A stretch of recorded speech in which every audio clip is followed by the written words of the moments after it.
ಸ್ನೇಹಿತರೆ, ವೈಕುಂಠ ಎಂದರೆ ವಿಷ್ಣು ಲೋಕ. ವಿಷ್ಣುವಿಗೆ ವೈಕುಂಠ ಎಂಬ ಹೆಸರಿದೆ ಎಂದು ತಿಳಿದು ಬರುತ್ತದೆ.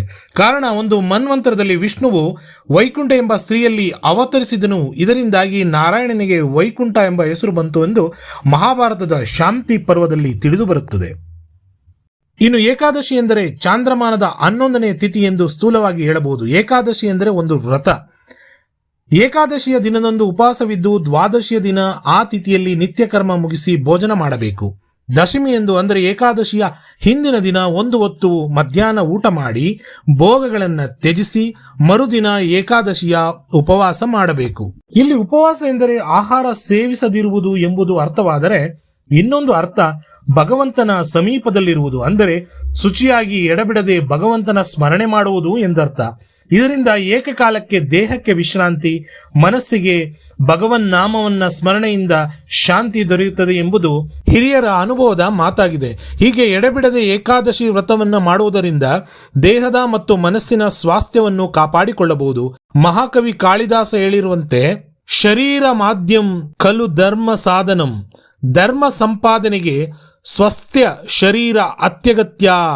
ಇದರರ್ಥ, ಕೃಷ್ಣ ಪರಮಾತ್ಮನ ತಂದೆಯಾದ ನಂದಗೋಪನು ಶ್ರೀಕೃಷ್ಣ ಸಾನ್ನಿಧ್ಯದಲ್ಲಿ ಏಕಾದಶಿಯ ಉಪವಾಸ ಹಾಗೂ ದ್ವಾದಶಿಯ ಪಾರಣೆಗಳನ್ನು ತಪ್ಪದೆ ಆಚರಿಸುತ್ತಿದ್ದನು. ಒಮ್ಮೆ ಏಕಾದಶಿ ವ್ರತ ಆಚರಿಸಿ ಮರುದಿನ ದ್ವಾದಶಿ ಬಹು ಸ್ವಲ್ಪ ಕಾಲ ಮಾತ್ರ ಇದ್ದುದರಿಂದ ಬೆಳಗಿನ ಜಾವ ಮೊದಲು ಯಮುನಾ ನದಿಯಲ್ಲಿ ಸ್ನಾನಕ್ಕಿಳಿದ.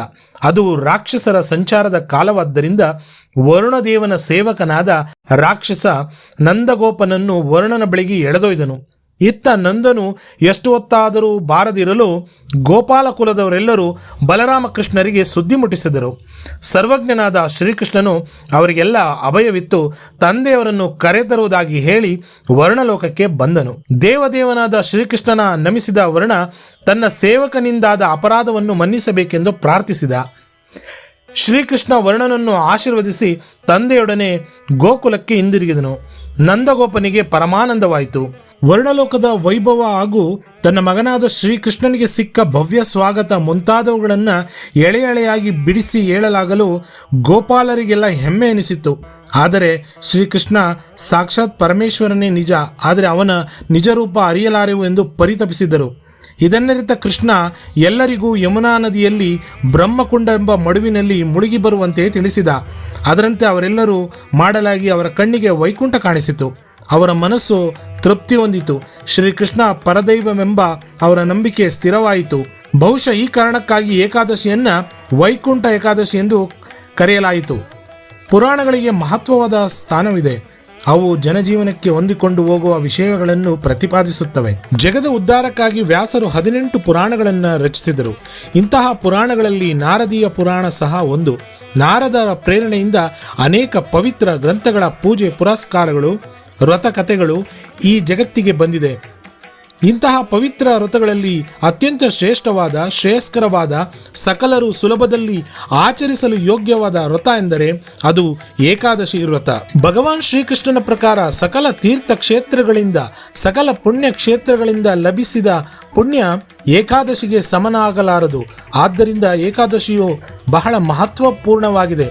ವಶಿಷ್ಠರ ಪ್ರಕಾರ 11 ಇಂದ್ರಿಯಗಳಿಂದ ಸಂಪಾದಿಸಿದ ಸಕಲ ಪಾಪಗಳನ್ನು 11ನೆಯ ತಿಥಿಯಾದ ಏಕಾದಶಿಯು ಪರಿಹರಿಸುತ್ತದೆ. ಆದ್ದರಿಂದ ಏಕಾದಶಿಗೆ ಸಮನಾದ ಪಾವನವಾದುದು ಯಾವುದೂ ಇಲ್ಲ. ವೈಕುಂಠ ಏಕಾದಶಿಯ ದಿನ ಶ್ರೀಮನ್ನಾರಾಯಣನ ದರ್ಶನ ಮಾಡಿ ವೈಕುಂಠ ದ್ವಾರದ ಮೂಲಕ ಹೊರಬರಬೇಕು. ಹೀಗೆ ಮಾಡಿದರೆ 7 ಜನ್ಮದಲ್ಲಿ ಮಾಡಿದ ಪಾಪಗಳು ನಾಶವಾಗುತ್ತದೆ ಎಂಬುದು ನಂಬಿಕೆ. ಅಲ್ಲದೆ ವೈಕುಂಠ ಏಕಾದಶಿಯ ಪವಿತ್ರ ದಿನ ಅಭ್ಯಂಜನ ಮಾಡಿ ಶ್ರೀನಿವಾಸ ಉತ್ಸವ ಮೂರ್ತಿಯ ಜೋಕಾಲಿಯ ತಲೆ ತಾಗಿಸಿ ವೈಕುಂಠ ದ್ವಾರದಿಂದ ಹೊರಬಂದರೆ ಮುಕ್ತಿ ಕಟ್ಟಿಟ್ಟ ಬುತ್ತಿ ಎಂಬ ನಂಬಿಕೆಯೂ ಇದೆ.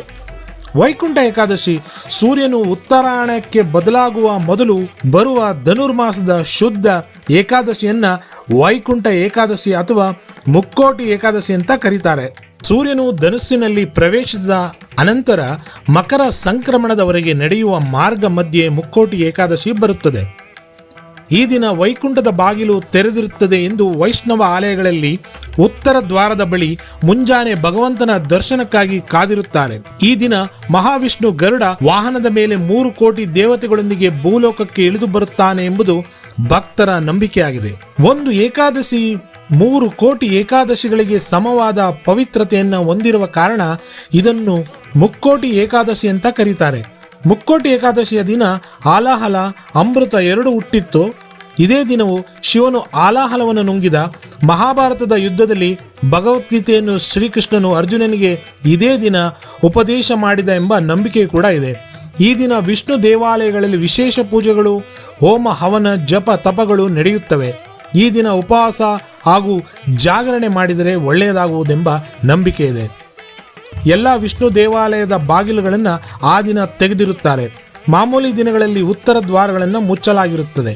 ಆದರೆ ವೈಕುಂಠ ಏಕಾದಶಿಯ ದಿನ ಈ ಬಾಗಿಲನ್ನು ತೆರೆದಿಡಲಾಗುತ್ತದೆ. ವೈಕುಂಠ ಏಕಾದಶಿಯ ದಿನ ತಿರುಮಲೆಯ ದೇವಾಲಯದಲ್ಲಿ ಉತ್ತರ ದ್ವಾರವನ್ನು ತೆರೆದಿರುತ್ತಾರೆ. ಪದ್ಮ ಪುರಾಣದ ಪ್ರಕಾರ ವಿಷ್ಣುವಿನಿಂದ ಬಂದ ಶಕ್ತಿಯಿಂದ ಮೊರಾ ಎಂಬ ರಾಕ್ಷಸನನ್ನು ಸಂಹರಿಸಿದ ದಿನವಂತೆ. ಮುಕ್ಕೋಟಿ ಅಥವಾ ಏಕಾದಶಿಯ ಒಂದು ದಿನ ಉಪವಾಸವಿದ್ದರೆ ಮಿಕ್ಕ 23 ಏಕಾದಶಿಗಳಲ್ಲಿ ಉಪವಾಸವಿದ್ದಂತೆ ಎಂದು ವಿಷ್ಣು ಪುರಾಣದಲ್ಲಿ ಹೇಳಲಾಗಿದೆ. ಮೊರಾ ಎಂಬ ರಾಕ್ಷಸನು ಅಂದು ಅಕ್ಕಿಯಲ್ಲಿ ಅಡಗಿ ಕುಳಿತಿರುತ್ತಾನೆ. ಆದುದರಿಂದ ಅಕ್ಕಿಯಿಂದ ಮಾಡಿದ ಯಾವುದೇ ಪದಾರ್ಥವನ್ನು ತಿನ್ನಬಾರದೆಂಬ ನಂಬಿಕೆಯೂ ಕೂಡ ಇದೆ. ಸ್ನೇಹಿತರೆ, ವೈಕುಂಠ ಏಕಾದಶಿಯ ಬಗ್ಗೆ ಸಂಕ್ಷಿಪ್ತವಾಗಿ ತಿಳಿಸಿದ್ದೀನಿ. ಮುಂದಿನ ಸಂಚಿಕೆಯಲ್ಲಿ ಮತ್ತೊಂದು ವಿಡಿಯೋದೊಂದಿಗೆ ನಿಮ್ಮನ್ನು ಮತ್ತೆ ಭೇಟಿ ಮಾಡುತ್ತೇನೆ. ಅಲ್ಲಿವರೆಗೂ ವಿ ಟಚ್ನ ಲೈಕ್ ಮಾಡಿ, ಶೇರ್ ಮಾಡಿ, ಸಬ್ಸ್ಕ್ರೈಬ್ ಮಾಡಿ. ಧನ್ಯವಾದಗಳು.